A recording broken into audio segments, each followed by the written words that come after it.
Great to be here as usual. It's good to see you. Eh? Morning, Mr. Ahimie. Mr. Borroway, you're back from holiday. Yeah. Well, that was short. It wasn't a holiday. It was a holly. You went on paternity It was very short. It was a halls. Halls. Okay, halls. So I went on halls. No, I thought halls is the longer one. Halls is when you go abroad for holiday. Okay. Oh, when I say went abroad, I vacation is abroad. That's fine. I went for halls of vacation is vacation. abroad. I went for holiday. Holiday is different. It's good to have you. I really don't understand. What are you guys talking about? It's BC, Breakfast Central, Lingua Franca. Oh, okay. Yeah, Welcome BC. back, Benga. I BC. missed you last week. Thank you very much. Let's start with bad news, unfortunately, because... Bad news? Yes, Let's just start with the biggest papers story first. On the bad news Nigerian is the biggest story Tribune. on the front page of the newspaper. Well, okay, since Joe said Nigerian Tribune, I wanted to start with this Nigerian, but let's do Nigerian Tribune then. Front page of the Nigerian Tribune, death toll rises as bandits kill scores in Kwara. Soldiers, forest guards take over communities. Red Cross claims over 162 killed. Lawmaker says 35 killed. It's a cowardly attack on civilians, Kwara governor says. Killing of over 100 is a national disaster, according to Saraki. But why does it not feel like a national disaster? Because we don't make it a national disaster. And this is only Kwara State. There were killings in Benue, there were killings in Katsina, and total in the last 48 hours, probably almost 300 Nigerians have been killed. And it's just sad because at the end of the day,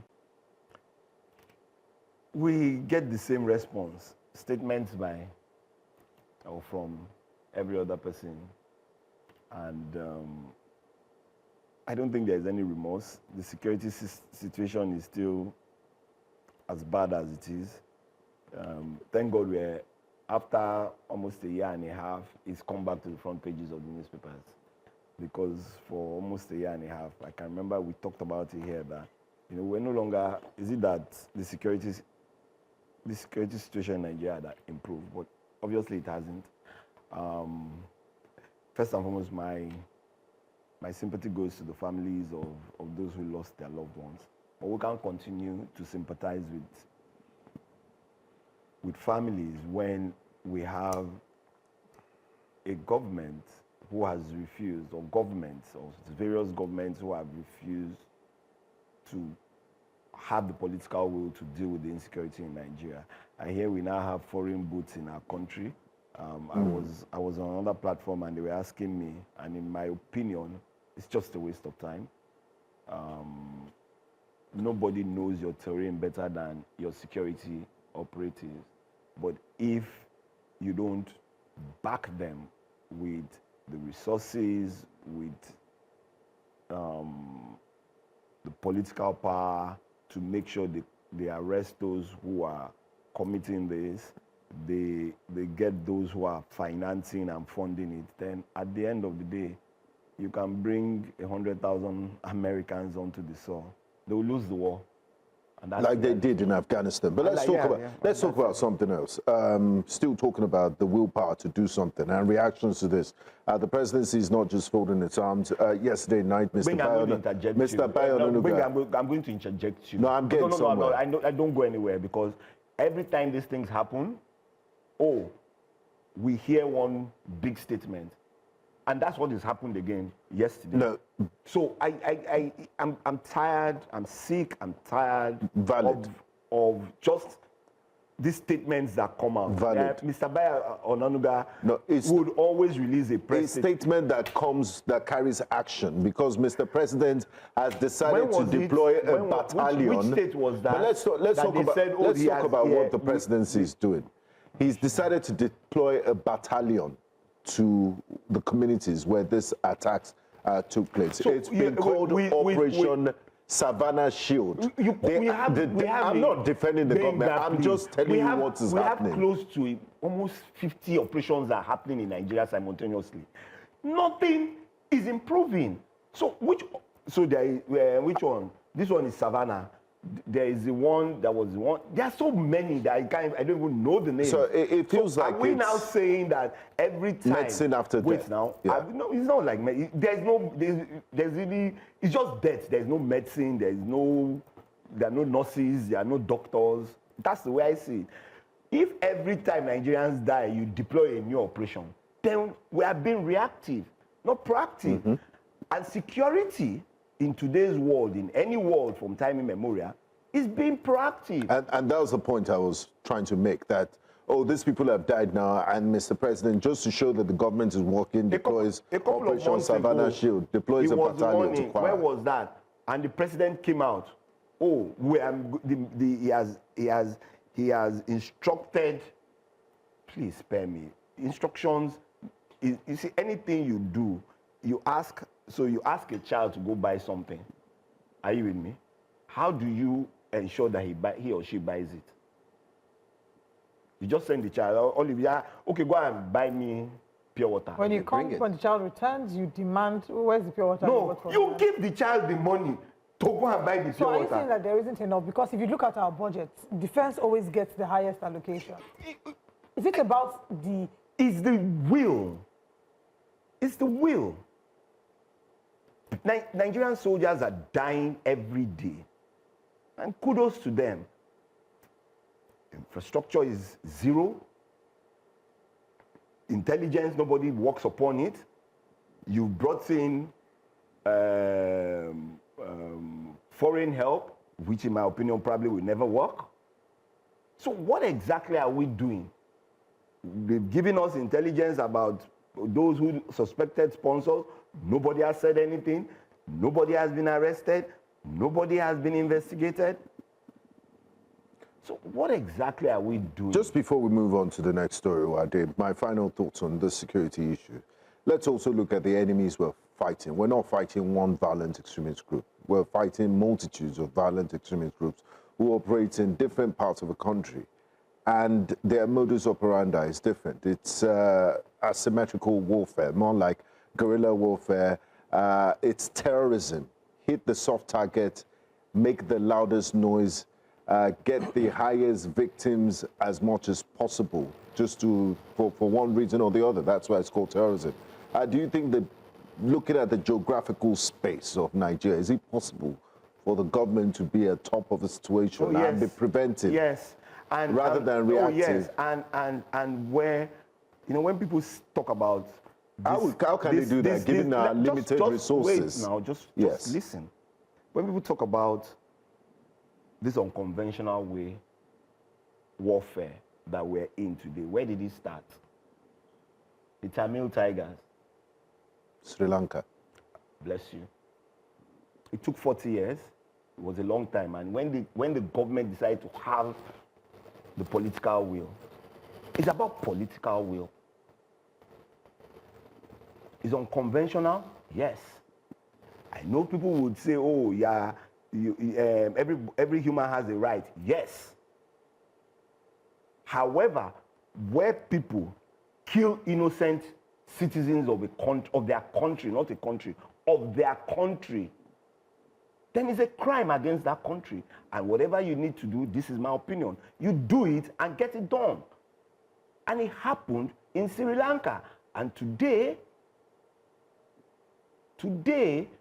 they're better off for it. So what are we talking about? It took them 40 years of political will.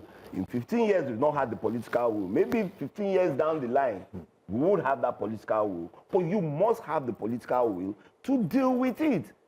When last, I was a child when I started hearing Tamil Tigers, and I had 2 kids. When nobody hears about them anymore. Is it like Benga?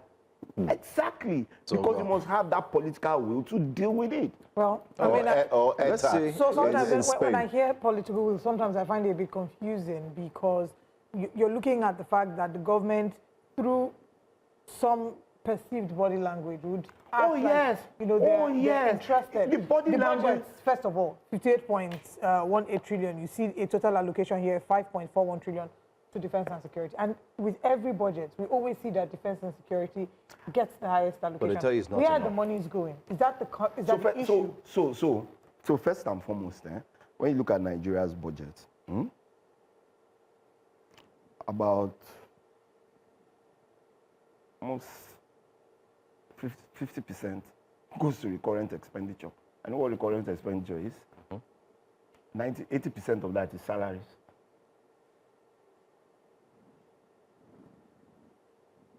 Bloated salaries. Whether they are bloated or not bloated, that's where it goes to.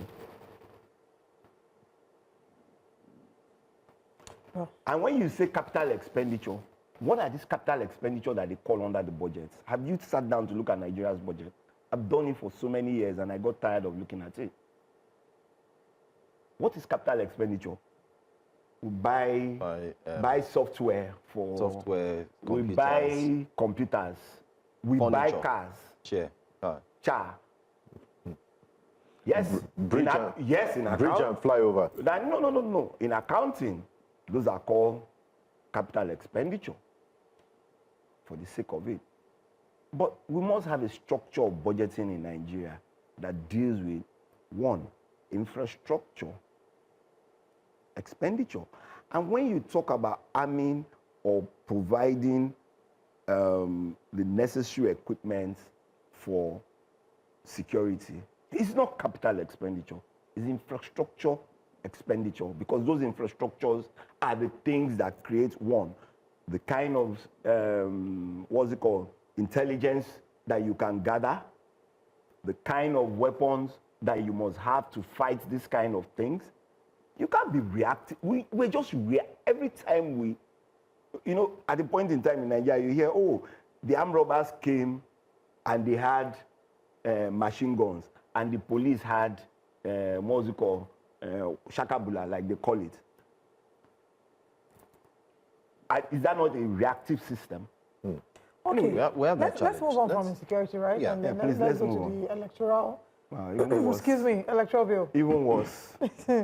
Senate passes electoral bill, rejects mandatory e-transmission of results. That's what's on the front page of the Nigerian Tribune. Reduces notice of election from 360 to 180 days. Recommends 5 million fine for unlawful possession of PVC. We return to the 2022 law, Akpabio says.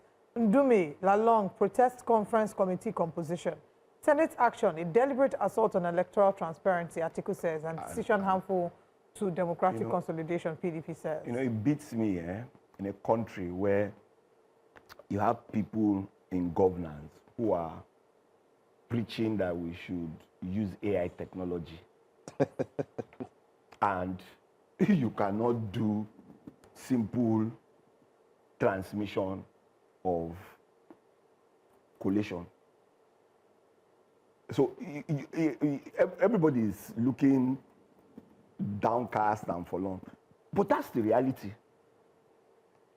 These are people who will tell you that AI, AI has its risk, don't get me wrong. But how can you, in today's world, 21st century, still be collating results on paper? Many schools today, they don't have, when we were growing up, it was report card. Now they have report statements that they wire to your Email or platform. They just say you log on to this platform, put the code. God bless you. You see your children's results. A platform.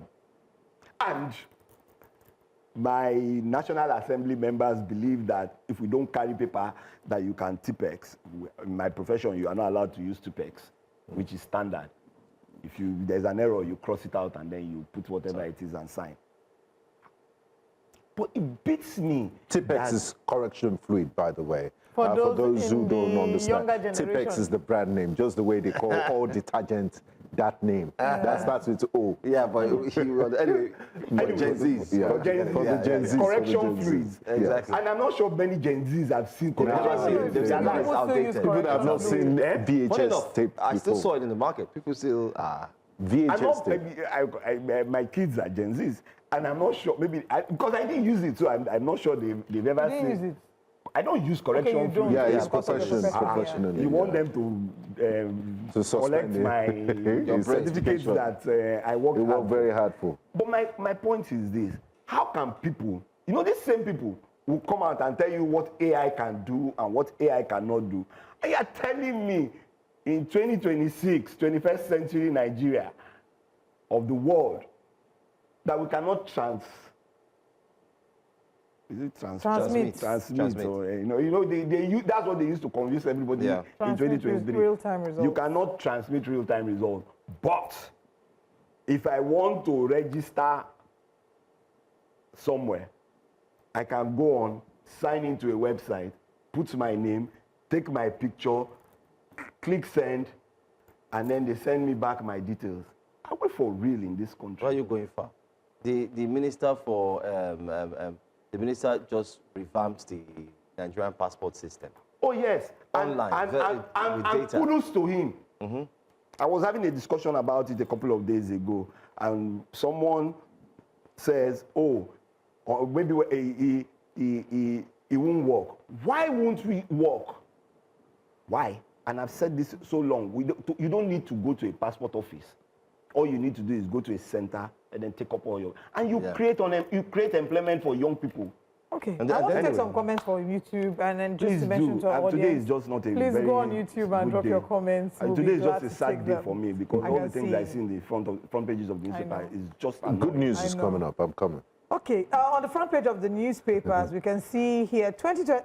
Ojonugwa Echie, on YouTube says 2027 election is a done deal for the ruling party as far as this electoral law is concerned.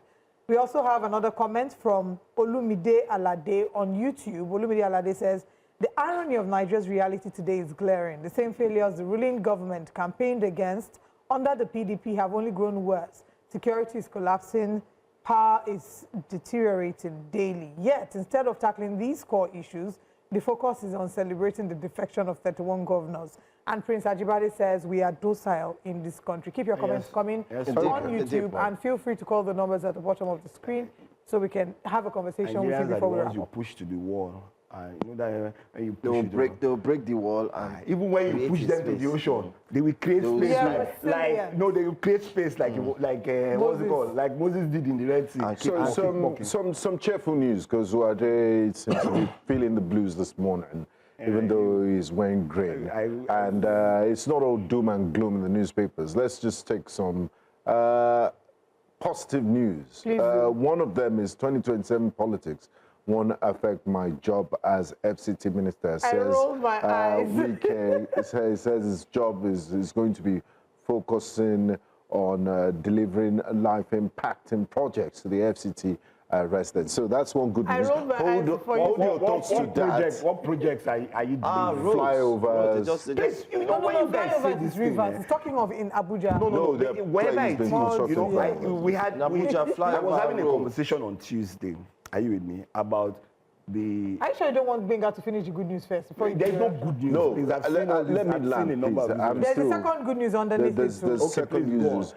Nigeria to overtake Algeria as Africa's third largest economy. We're always good in talking about GDP figures, but we forget that 133 million Nigerians are still multidimensionally poor. And what we should be focusing on is Human Development Index, HDI. Can you imagine that statement? Can you imagine that statement? How many times have I said it that when was the last time that Nigerian newspapers, Nigerian media published that Nigeria had dropped from the #1 economy in Africa to the #4 economy in Africa? Nope. How many times have I said it on air? So many times. But today you are telling me that that's good news. Are we joking? There's another good news, hopefully. Let's hope so. But let me find monumental loss behind shutdown of refineries. What is wrong with you? And there's a group. That's the irony of it. They've come together. They say they want to sue the NNPC boss if they do not explain why the refineries are not working. But let me find good news for you. Let's go to another newspaper, Daily Independent, very quickly. Daily Independent. Okay, this is where we say, oh, lo. All the stories are looking the same way. Hey. Joe, what is lo? When I look at when I saw the headline, is it fiber vandalism threatening national broadband drive? The small ones that we have that we can use to do business is being threatened. But in the business of journalism, dog bites a man is not news. It's man bites a dog. That is news. So they want to sell. That's why you it's bad news that sells. Yeah. Okay. Former Benue governor Suswam quits PDP. He put out the press release yesterday. Said he's done with the PDP. People say he's going to the ADC. Some rumor that is APC. So I heard he's now the biggest player in the transfer market. Who is going to grab him first with the good price? Well, there is only one team that has money to buy anybody in the transfer market now. And you know, we stopped talking about the transfer market because there's only because there's only one. Like, you know, remember when we were saying it at during the Harmattan season? Yes, at the Harmattan window. We said it clearly that it's only the team that can afford. And we've seen that there's only one team that can afford to buy the players in the market. And they are buying them, and they bought them. 31. Well, I don't know how many. They are counting. So probably will be 36 by the time we get to 2027. So they would have taken all the first team players from all the other teams and put them on their bench. Just sit down there. Just sit down there, just be watching. It reminds me of those days when AC Milan used to buy all the players in all the leagues and put them on the bench so that the other teams can win. But that is a strategy, and yeah, people have used it and they've succeeded in it. So, but it's unfortunate, really, because I said it long ago that we're going to head into a one-party state, but nobody listened. But we're seeing it now. I remember then Benga was always telling me that no, it's not possible, but you've seen the possibility now. But those 31 governors guaranteed 31 votes. It's the people that decide at the end of the day. The governors are telling you that they're going to get, like, those state governors is shouting, I give the guy 2 million. Mr. President, I give you 3 million. I don't know where it is. Give him 3 million votes. How many people are in Edo I State? don't know. It said 2.5, 3 million. Let's get back to How the many papers. registered voters are in I'm sorry, I have to take us back. Please, slightly. Take us to the director. Please, can you have the Nigerian Tribune? There is a good news that you missed. The front page of the Nigerian Tribune. Ogun State is celebrating 50 years, and the governor is known as one who likes to celebrate. And Ogun State borders Lagos State, the Center of Excellence Commercial Nerve Center of the Federal Republic of Nigeria. And Uade, my question to you is there anything in Ogun State that is worth celebrating? Looking at the state of their roads, the border communities, the level of infrastructure there, should we expect more from Ogun State than where it is now? And looking at the number of heads of states that this state has produced, I'm not saying if you're president, you should carry all Nigeria's money and use it to develop your state. That's the first mistake we make as Nigerians, that we think the president should carry all our money. Or if it's from your religion. Meanwhile, the state governors themselves are not collecting. What's your take on Ogun State? For example, if Joe drives into this premises now and I see red mud on his tire, I don't need to have a GPS tracker on his car to know that it's coming from Ogun State. That's what Ogun State has turned to these days. I just need to look at the level of dirtiness on the tire. Benga, that was below the belt. No, it's not below the belt. It's the reality. I went to Ota the other day. It was a mess. And most parts of Ogun State, and residents of Ogun State would agree with me. I haven't been to Ogun State in a very long time. But yes, we should learn to celebrate our little wins. They are 50 years, so they should celebrate it. With such a gigantic cake? It's just a cake. How do you celebrate normally? If you go and look at the budget for that cake now, you will not. I don't want to see the budget, but let them. Sometimes the budget feels like sometimes some of these things, you know, we must always see the lighter side of things. And today, maybe I'm just not on that lighter side. Okay, let me still help you on the lighter side. Now, still looking at the front page. That same Nigerian Tribune. You will see the bottom left corner of the Nigerian Tribune. There seems to be good news. Nigerian economy records 55.7 point expansion in economic activity. The report has it that Nigeria's economy expanded for the 14th consecutive month in January 2026. On data. As the composite purchasing managers index. You're a data man. I mean, that's what and I have challenged this data. Let me give you the sectors. They said, so this is the Composite Purchasing Managers Index, PMI, stood at 55.7 points. The report showed broad-based growth across industry, services, and agriculture, with 31 of 36 subsectors recording expansion. Based on the rebased economy, that we are not seeing where we were before, to build a comparison. How can I be analyzing data on what just came out, or data of only 1 year, and I'm not checking what has happened? Well, how do I know a trend, that the trend has come down or gone up? So, like, Olive, I'm sorry that you know. Uade, please take Maybe it I'm easy just on not, what she's happened? just the messenger.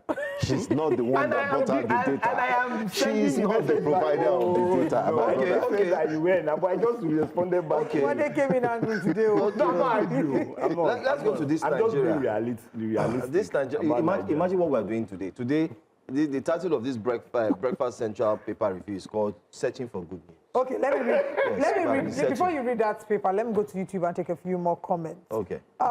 Ambassador says, people in love with chains will remain bound. Exactly. Frederick Bobby says, the issue is that Tinubu successfully tapped into the hidden aspect of tribalism and religious bigotry.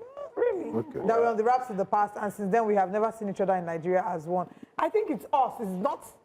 I don't think it's one person. I don't think it's the president. It's Well, the like I political always- like I class always that has say, done that. It's not. I have a quote since Monday. I'm the not yet done, though. problem with Nigeria Is is Nigerians. Nigeria. Prince Ajibade says. Wait, no. The problem with Nigerians is With not Nigeria. the Nigerians. It's not Nigerians.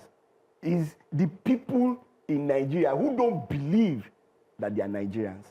So you might have to. No, I'll leave You my come and own the way explain it that is. one. No, it's fine because that one is speaking too much English. Yes, so they are Nigerians. They're all Nigerians. Yeah, They we just- are- Prince Ajibade says 200 million people are being held hostage by less we? than 1,000 people. Why is everyone still feeling cool and behaving like nothing The just political happened? class, Why yeah. is the parliament still open this morning? And this, of course, is in reference to what's happened in Kwara and in Katsina as well, which is on the front And the page. electoral And reform. finally, last two comments. Occupy the Senate, occupy the Senate, occupy the Senate is what Emilia Abayomi is saying. And Frederick Bobby says, when Tinubu was running for president, he mocked statistics, saying, now statistics we go chop, but he never stopped praising statistics since he became president. You know, People I are remember very that angry footage, this Ollie. morning. In that footage, while the president was campaigning, I remember so well. You had very popular governors behind him. And one of the governors, when he said, the president said, what's his name? He said, Peter Obi. He said, Peter Obi, they quote. And the president said, I told him, now statistics we go chop. One of the governors there, the way he laughed and almost fell, he did like this, And now we are I wish I could see that governor ask him, but you were laughing then, that statistics. Why are you so Statisticians dependent have become on these statistics? Like The Economist magazine did put a piece out last week talking about how the Nigerian economy has grown. And if that same Economist magazine, just watch, if they put out a negative statement or a piece on Nigeria, Economist. they will condemn the So Economist. let me tell you. So they cherry let me pick tell you something about what the they want Economist. to do. In 1984, the Economist wrote a piece about the late President Buhari, about how bad his economic policies were. And people had forgotten. Some people never even saw it in their lives. When he became president in 2015, they brought out that same thing after 1 year, just to show you that there was no difference. So this same economist that is telling me data today, are you with me? Based on a rebased economy in 2024, on data, they should go back to their data bank and use it, because we are all financial people. Are you with me? Go to your data bank in real terms. You know, on Tuesday, let me just quickly say this. On Tuesday, we're having a discussion when the president signed that states will now pay their subsidy amount. Yeah, 3-point-something trillion. Oh, yeah. They announced it yesterday. Yes. I know what I told them at that point. I said, all the federal government has done is tell you, you are now responsible for this. But before the money comes to you, we'll collect our thing. So, it's no longer, it's your responsibility, but we'll take it at source. Now, everybody is always shouting, oh, governors have collected 9 trillion.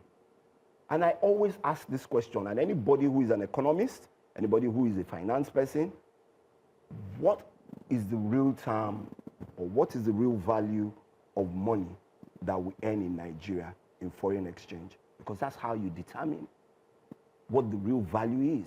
It's not in the trillions that have become. True. If I was earning $1 million in 2022 and it was 500 naira to 1, it's 500 million. It's still not the same. If I am still earning 1 million today, is it says 1.399 billion. Abi? Yes. Has the 1 million changed? Now, if I was earning $1 million in 2022 and I was buying things at 1,000 naira, I'll buy 10,000 things or thereabout. Or is it 1,000? And if I still earn that 1 million today, You're buying things for 5,000. I rest my case. Okay. I think we also have to Value. rest our case and exit the studio because at the end of the day, we're saying that it's... And one last thing, what people tend to forget is that costs rise faster than income. Of course. Yeah. Yeah. So When income is chases rising by cost. 2, cost is rising by 5. I'm surprised by all these things you are saying. Oh, In you a know, recent interview, did you not hear when someone said that Nigerians are already saying that food is now cheap? Okay, so let me give you an analogy. yes, sir. Wait. Let me give you an analogy. When Buhari was leaving, a bag of rice was 30K. Yeah, 30, 40K? 32, Let's say 40K. 35. Yeah. In 1 year, it went to 100. It went 3 times. Yeah, it went to 110. 100. And then, because you stabilized, you pumped free, duty-free products right into the system. market, Yeah. it comes down to 7. 60. Okay. I rest my case. Let's not end on a bad And now note. it's going back Let's up again. end with good news. Good news is that My lips are sealed. the good news is that we'll be back But the again president tomorrow, hopefully said- with better news. President said that And the economy is Jasiri stable. will be coming into the studio right after we leave. But thank you for joining us too. Thank you. Thank you. Wade. Thank you. Sorry for my. I know. No, Wade, you are in Nigeria. You know what I'm happy? like that. Okay. You know what I'm happy? You just have a dose of what we go through every day. Every single And I day. go through it too. we now, take in you know. these stories I- every day. You know me too, I see it every day, but I just want to talk about and it. before